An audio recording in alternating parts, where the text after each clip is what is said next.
Issue इसमें issue amount का नहीं है, इशू पूरे कंसेप्ट ऑफ फीस का है।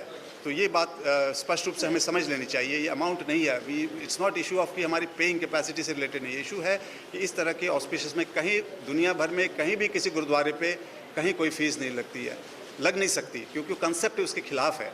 तो इशू उसका है, तो हमें एतराज़ उससे है और शुरू से हमने अपने लोगों को कहा है कि इसमें बिना फीस का नहीं। वो तो एज ए फैसिलिटेशन में रिक्वेस्ट की, वो कोई मेजर इशू नहीं है। कोई ना कोई इसका एक एडमिनिस्ट्रेटिव ये निकल जाएगा, that is for the facilitation, क्योंकि तादाद इतनी बड़ी है, 5,000 से लोग हो सकते हैं, 8,000 10,000 भी हो सकते हैं। तो वो हमारे बिकॉज हमें कमिटमेंट है हमारे सिटीजन्स को प्रॉपरली जाके सही सलामत वापस लाने की। हेल्थ इश्यूज़ और कई तरह के इश्यूज़ हो सकते हैं, उसकी वजह से है। सो उस पर उनकी कुछ जो भी रिजर्वेशन है, so far they have not agreed, but we have pressed our request because it is in the interest of pilgrims basically. So that they would know best, but we are concerned about the interest of our pilgrims, so we have pressed our things. So as I said, we are going to pursue with this request and we hope they will reconsider the position on both aspects. आज की तारीख में मैं frankly बताऊं, bridge आज की तारीख में इशू नहीं है। ब्रिज पे सहमति हो गई है, जो मैंने शुरू में ही कहा है, ब्रिज पे सहमति हो गई है।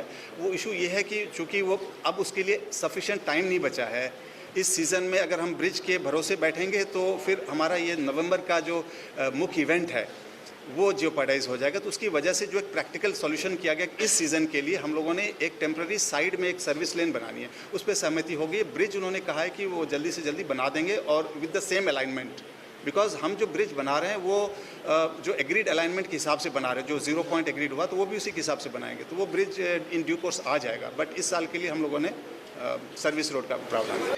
नहीं, हम लोग तो प्रीजज नहीं करना चाहते। हम लोग तो काफ़ी प्रोग्रेस हमने कवर कर ली है इस बीच में, और वर्तमान हालातों में देखा जाए तो ये प्रोग्रेस इनसिग्निफिकेंट नहीं है, और हम लोग तो अभी प्रीजज नहीं करना चाहते। वी आर होपफुल बिकॉज हम लोग कमिटेड हैं। काम तो हमारा पूरे जोर से चल रहा है, आप देख रहे हैं, और हम लोग तो यात्रा के प्रति कमिटेड हैं। तो उस कमिटमेंट की वजह से गवर्नमेंट के हाईएस्ट लेवल्स पे, सेंट्रल गवर्नमेंट में और गवर्नमेंट स्टेट गवर्नमेंट में हाईएस्ट लेवल्स पे कमिटमेंट और एक सहमति है। तो हमें पूरी उम्मीद है कि हम इसका कोई रास्ता निकाल लेंगे। हमारे लीडर ऑफ डेलीगेशन ने आपको बताया कि जो सेफ्टी सिक्योरिटी हमारे पिलग्रिम्स का मसला है उसको बड़े ध्यान से आज बड़े ज़ोर से फिर से उठाया गया है। और आपने स्टेटमेंट को सुना जब उन्होंने बताया कि हमारा it's very important to ensure safe and secure environment for the pilgrims.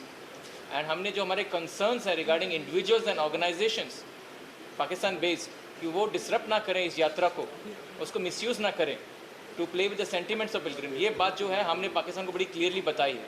तो ये मुद्दा हमने बड़े पुरजोर से उनके सामने रखा हुआ है इस मामले में। तो हम उम्मीद करते हैं कि इसमें पाकिस्तान एक पॉजिटिव रवैया अपनाएगा। ज़रूरत होगी तो ज़रूर करेंगे, बिकॉज हमारा एंड ऑब्जेक्टिव है कि इसको ऑपरेशनलाइज करना है और समय पे करना है। तो अगर ज़रूरत होगी, अगर दोनों देशों के बीच में पाया जाएगा कि ज़रूरत है तो ज़रूर मिलेंगे।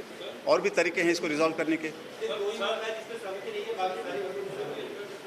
Practically yes. मैंने उस स्टेटमेंट को सुना नहीं है। मैं इस एग्रीमेंट के बारे में कह सकता हूँ, इस एग्रीमेंट में लेटर एंड इट डिस्कशन भी बड़ा क्लियर, उसमें कोई एम्बिग्विटी नहीं है। Indian citizens means citizens of all faith and it has been emphasized also. ये verbally भी जबान में कहा गया, लेटर में बड़ा क्लियर है। दूसरा also foreign nationals अगर इंडियन ओरिजिन के हैं, OCI कार्ड होल्डर्स हैं, even if they have a foreign passport, Amritsar आए हैं कहीं और नांदेड़ आए हैं, तो अगर वो इधर से जाना चाहते हैं तो वो भी आ सकते हैं। एग्रीमेंट में तो इसका क्लियर प्रावधान है।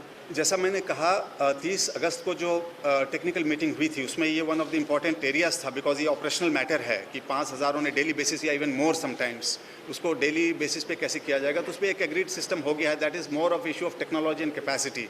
तो उसमें फॉर्मेट एग्री हो गया है और उसका जरिया भी एग्रीड है।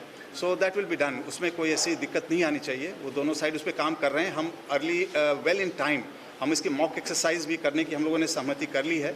हम इसकी मॉक एक्सरसाइज करेंगे कि कैसे on day to day basis बिना hassle free without problem to pilgrims कैसे इनको टाइमली इन्फॉर्मेशन दी जा सके, क्लियरेंसेस कैसे दी जा सके, उस पर मॉक एक्सरसाइज होगी और ये टाइमली हो जाएगा। Passport is the correct basis. Passport for Indian citizens, passport for persons of Indian origin apart from their countries passport and OCI card as well. उसकी पूरी व्यवस्था हमारे पैसेंजर टर्मिनल में होगी so that you can come, register, get clearances and travel right at the break of dawn. उसकी पूरी व्यवस्था होगी। नहीं, वो पोर्टल खुलेगा। एक्चुअली पाकिस्तान को हम 10 दिन पहले देंगे डेटा। पोर्टल में जब आप अप्लाई करेंगे, जब इसका पब्लिक पोर्टल अब लॉन्च होगा, अभी चल रहा है काम, गवर्नमेंट ऑफ पंजाब के साथ इकट्ठे ये पोर्टल जब लॉन्च किया जाएगा तो उसमें अप्लाई करेंगे, तो 10 दिन पहले पाकिस्तान को हमने बताना है, वो 4 दिन पहले हमें कंफर्म करेंगे कि किनको उन्होंने दी है, किनको उन्होंने क्लियरेंस नहीं दी है। So there will be 4 days notice, confirmation के लिए 4 दिन का टाइम होगा। नहीं, प्रोग्रेस तो चल रहा है, प्रोग्रेस चल रहा है, हम ये मानते हुए कि good sense will prevail and this both this issues will be agreed to, particularly the first one, the issue of fees will be agreed to.